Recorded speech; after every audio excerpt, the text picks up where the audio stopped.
Hello students, स्वागत है आपका फिजिक्स हिंदी के इस यूट्यूब चैनल के अंदर।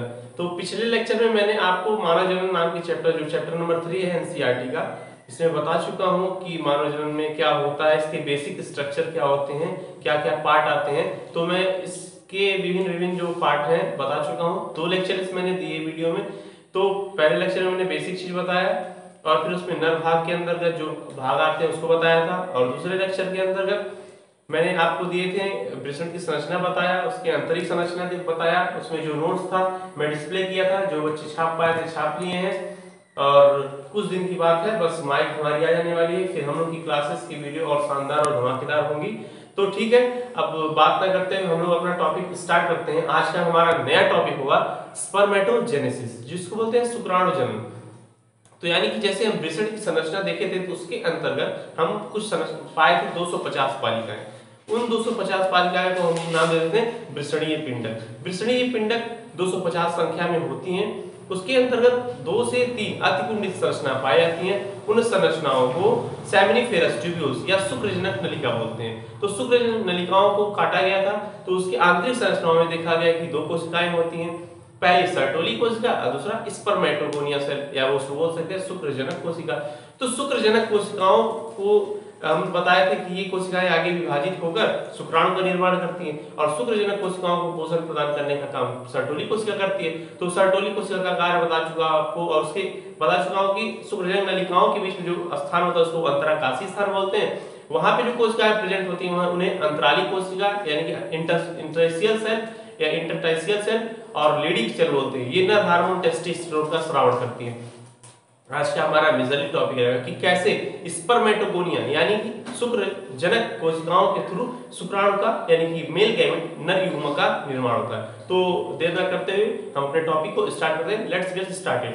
ओके, तो सबसे पहले हम क्या देखेंगे, देखते हैं कि हम शुक्रजनक नलिकाएं जो होती हैं उसके अंतर्गत अतिकुंडित संरचना पाई जाती है। उस संरचनाओं में जो 2 कोशिका पाई जाती है उसमें से एक कोशिका स्पर्मेटोगोनिया सेल को मैंने उठाया था। ये रहा स्पर्मेटोगोनिया सेल। स्पर्मेटोगोनिया सेल द्विगुणित संरचनाएं होती हैं। इसको हम बोल सकते हैं शुक्रजनक कोशिका।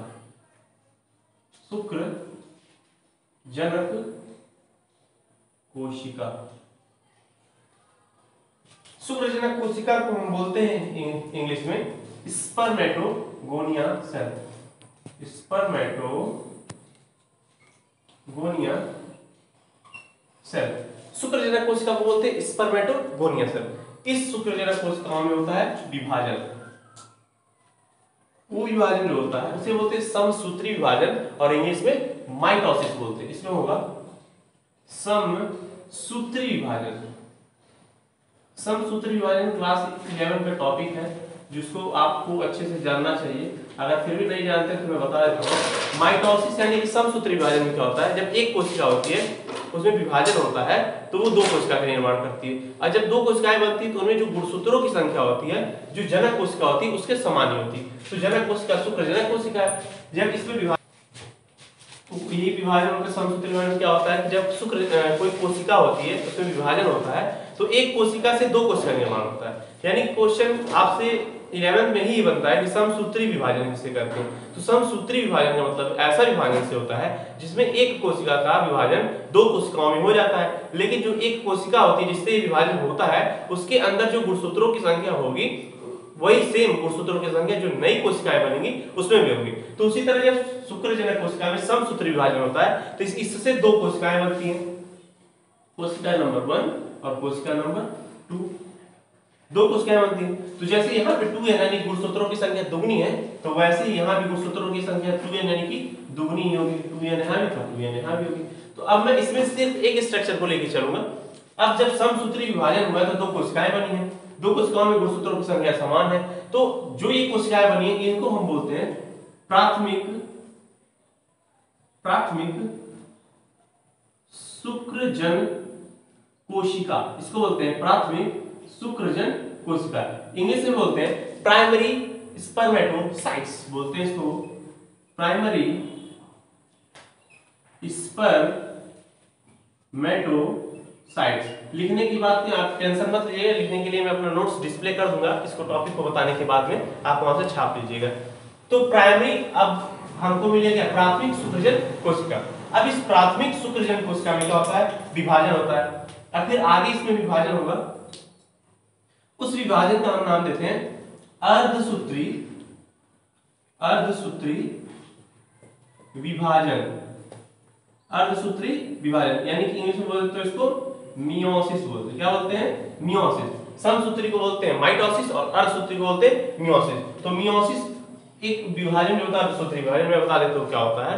अर्धसूत्री विभाजन ऐसा विभाजन होता है जिसके फलस्वरूप विकसित हुए जो हमारी नई कोशिकाएं होंगी उसमें गुणसूत्रों की संख्या आधी हो जाएगी। यानी कि पहले अगर कोशिका 2n है तो बाद में जब अर्धसूत्री विभाजन होगा तो n हो जाएगा। देखिए अर्धसूत्री विभाजन 2 चरणों में कंप्लीट होती है। पहले चरण में क्या होता है कि पहले चरण में कोशिका विभाजित हो जाएगी और कंप्लीटली वहां पे क्या होगा, गुणसूत्रों की संख्या आधी हो जाएगी। लेकिन दूसरे चरण में अर्धसूत्री विभाजन 2 होता है, उसमें क्या होता है वैसे ही और कोशिकाएं 4 बन जाती हैं और उसमें गुणसूत्रों की संख्या n नहीं रहती, समान नहीं रहती।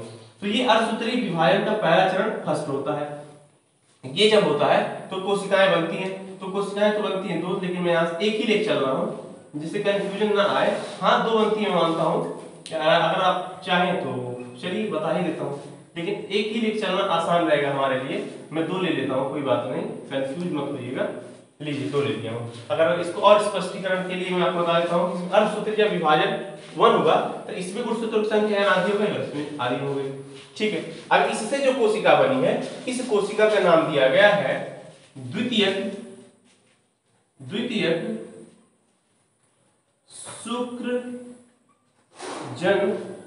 शुक्रजन कोशिका। द्वितीयक शुक्रजन कोशिका। द्वितीयक शुक्रजन कोशिका को इंग्लिश में बोलते हैं सेकेंडरी स्पर्मेटोसाइट्स। द्वितीयक शुक्रजन कोशिका बनती। अब द्वितीयक शुक्रजन कोशिका में भी विभाजन होगा। तो देखिए जिसे एक प्राथमिक शुक्रजन कोशिका से 2 द्वितीयक शुक्रजन कोशिका बना है, वैसे अगर चाहे तो इससे भी वही कोशिका ए भी है तो उससे भी कितना हो जाए, 2 ही बनेगा। इससे भी आगे अर्धसूत्री विभाजन 2 ही हुआ, यानी कि मियोसिस 2 ही हुआ है।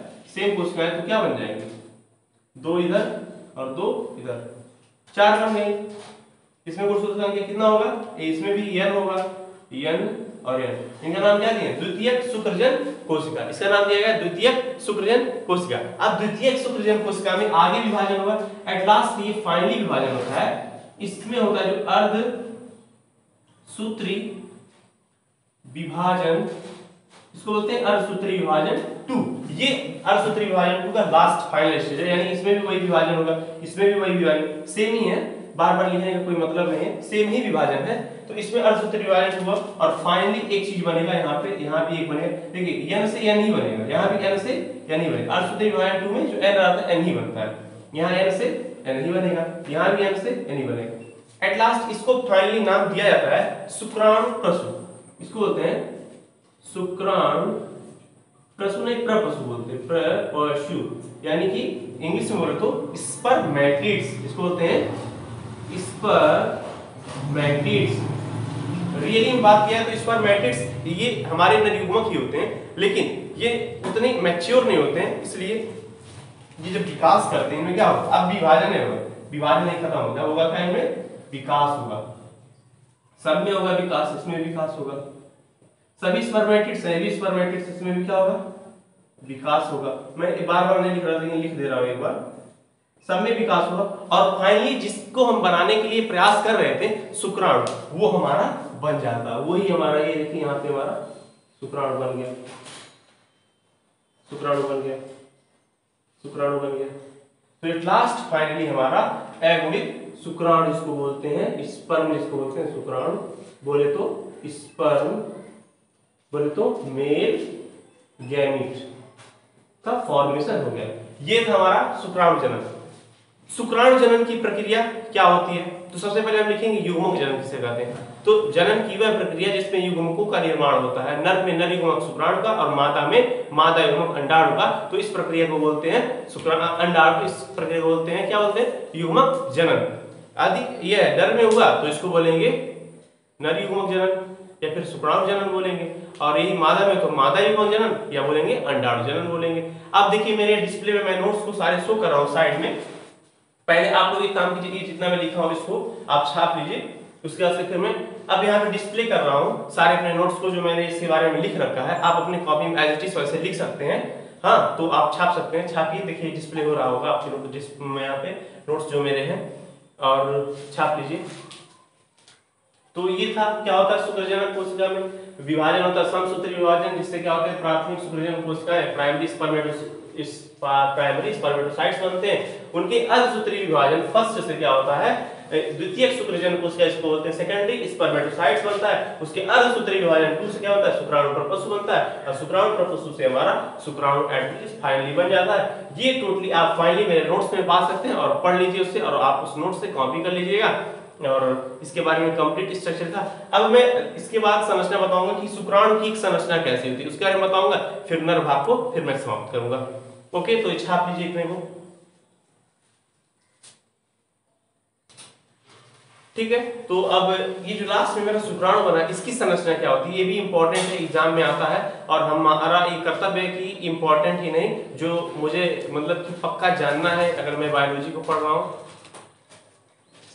मैं बायोलॉजी को पढ़ रहा हूँ, उसको मुझे जानना जरूरी है। इसलिए लास्ट टॉपिक जो आएगा शुक्राणु, इसके बारे में बताऊंगा। तब तक आप इसको छाप दिए तो मैं मिटा देता हूँ इसको। ठीक है, तो अब मेरा अगला टॉपिक रहेगा शुक्राणु क्या होता है। तो शुक्राणु जो लास्ट में मैंने शुक्राणु जनन की प्रक्रिया जो मेरा उत्पाद बना था शुक्राणु, अब उसकी क्या संरचना होती है मैंने छोटा सा तो दिखा दिया था, लेकिन इनकी संरचना बहुत ही अच्छी होती है और भी बहुत ही इनकी डिटेल में माइक्रोस्कोपिक वर्जन को दिखाऊंगा। थोड़ा सा भाषा में चाहिएगा, तो चलिए दिखाते हैं। क्या है, भावनाओं में आके थोड़ा बह जाते हैं तो समझ लीजिएगा। चलिए आते हैं शुक्राणु की संरचना। तो सबसे पहले क्या काम करेंगे हम, ऐसे छोटा सा ऊपर नन्हा सी भाग बनाएंगे, और इस भाग में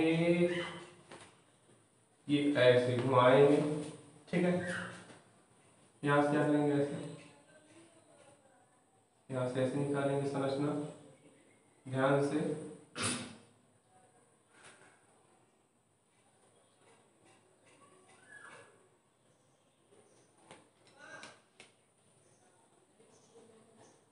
ये देखिए, शुक्राणु की संरचना में कुल 4 पार्ट होते हैं। सबसे पहले वाला जो पार्ट होता है उस पार्ट को बोलते हैं शीर्ष। इसको बोलते हैं शीर्ष, बोलते हैं क्या बोलते हैं, शीर्ष, इंग्लिश में हेड। ये जो बीच वाला पार्ट होता है इसको बोलते हैं नेक। नेक को हिंदी में बोलते हैं शायद गर्दन बोलते हैं, गर्दन वाले भाग को नेक बोलते हैं। और उसके गर्दन, ये तो जनरल लैंग्वेज है, लेकिन इसका कुछ हिंदी में नाम होगा, मुझे पता नहीं, क्योंकि मैं इंग्लिश में इसका नाम याद किया हूँ। हेड, नेक, उसके जो मध्य मिडिल में जो पार्ट है उसको बोलते हैं मध्य भाग, इसको बोलते हैं मध्य भाग। और इसको इंग्लिश में बोलते हैं मिडिल पार्ट, इसको बोलते हैं मिडिल पार्ट। ठीक है, और ये शुक्राणु की ऐसे जो हम नीचे जो देख रहे हैं, इस भाग को सबसे लास्ट फाइनली शुक्राणु का भाग होता है, इसको बोलते हैं पूंछ। पूंछ बोलते हैं या बोलते हैं टेल बोलते हैं। ठीक है, अब एक पार्ट छूट रहा है, उस पार्ट को यहाँ बीच में मैं बना देता हूँ। यहाँ पे ये बीच में रहा शुक्राणु में, ऐसे यहाँ पे बहुत सारा कंडेंस स्ट्रक्चर होता है। इस स्ट्रक्चर को नाम दिया गया है, बोलते हैं केंद्रक। इसका नाम दिया गया है केंद्रक, इंग्लिश में बोलते हैं इसको न्यूक्लियस। और लास्ट जो सबसे ऊपर ऐसी संरचना, ये गोल्जी बॉडी की बनी रहती है, इसको बोलते हैं एक्ट्रोसोम। एक्ट्रोसोम इंग्लिश में भी इसका नाम यही है और हिंदी में इसका नाम यही है, एक्ट्रोसोम।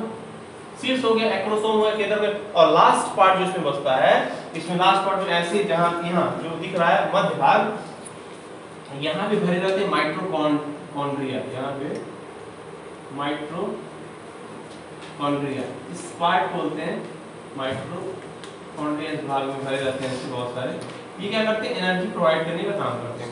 और जो नेक पार्ट है, वहाँ पे 2 सेंट्रियोल प्रेजेंट रहते हैं, प्रॉक्सिमल सेंट्रियोल और एक और है, उसका नाम नहीं बताएंगे हम, क्योंकि आईपीएम की हार्ड लेवल का है, जो आप जाएंगे तब पढ़ेंगे।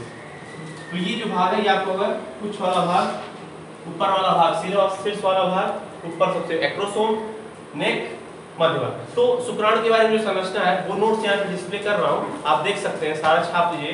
ये शुक्राणु की संरचना है और नोट्स यहाँ पे आ रहा है डिस्प्ले, साइड हो जा रहा हूँ मैं, आप छापिए इसको और उस तरह से नोट्स को भी छापिए।